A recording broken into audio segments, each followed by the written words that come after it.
Hi, my name is Pablo Zabaleta and I welcome you to this video where we will be covering Chapter 11's supplement that attacks the topics of e-commerce and operations management.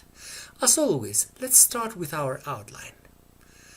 We're talking about outsourcing, the growth of reasons for outsourcing, the outsourcing and backsourcing criteria, about internet supplying, some terms that you should know in order to be able to handle yourself in this modern area, something about e-commerce safety, e-commerce features, and where does e-commerce affect the operations management function. So let's start with the first one, outsourcing.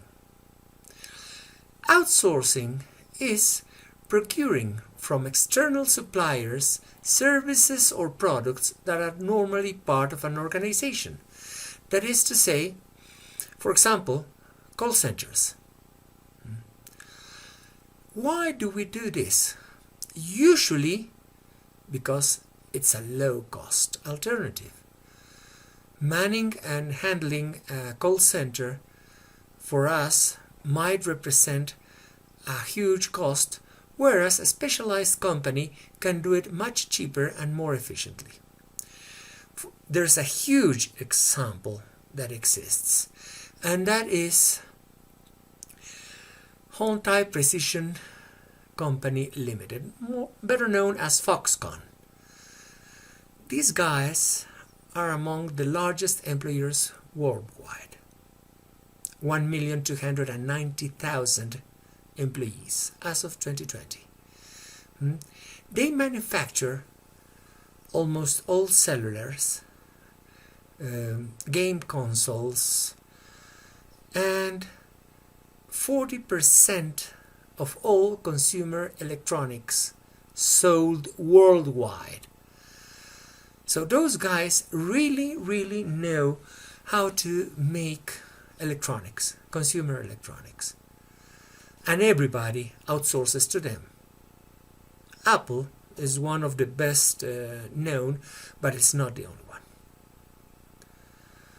So that's a huge example. What are the outsourcing growth reasons? Well, for example, those companies have an increasing expertise that allows them to do things better than we do it. Just in case, Porsche and Audi outsource the building of their flagship cars to a company in Germany, a family company. Also, the reduced cost of reliable transportation, so that you can send them the instruction, they do it, and they then bring back the product. Also, another growth reason are the advances in telecommunications and computers. Most of the time now we can work at our computers and send the complete specifications overseas in a matter of seconds. There's the case of the 777 airplane, which actually never flew before it was launched.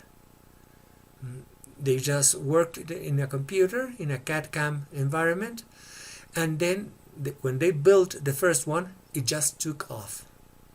That's amazing. Now, those are the reasons for growing. But how do we define what do we outsource or what do we backsource, which is the reverse term, when we bring back those activities to the company? Well, usually we outsource non-core activities, thinking essentially about cost reduction and getting better quality. However, outsourcing brings its own sets of problems, among which are political backlash. Usually, communities are not very keen on losing the jobs when we outsource them to another company that is usually far away in another country.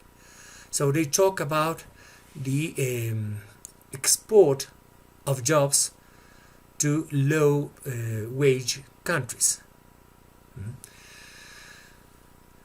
The other problem that we have is how do we control those outsourced activities. As always here, we must remember the control scope. That is to say, we can only delegate those activities that we can control. If we cannot control them when we delegate them, you cannot delegate them. You must keep them under your close control. One of the backsourcing criteria is the negative of non-core activities. Those are core activities. If an activity falls under the umbrella of our core activities, core competencies, then we must backsource it. Here there are a lot of things that must be taken into account. We can discuss it long, but it always boils down to the same point: the critical success factors, which are different for every organization, for every country, for every reality that you must confront. So, those critical success factors, you need to control them very closely, and you need to analyze very carefully if you're going to outsource them or not. Sometimes you think that it's very easy to outsource, and it might seem that way, but the results are not the ones that you want.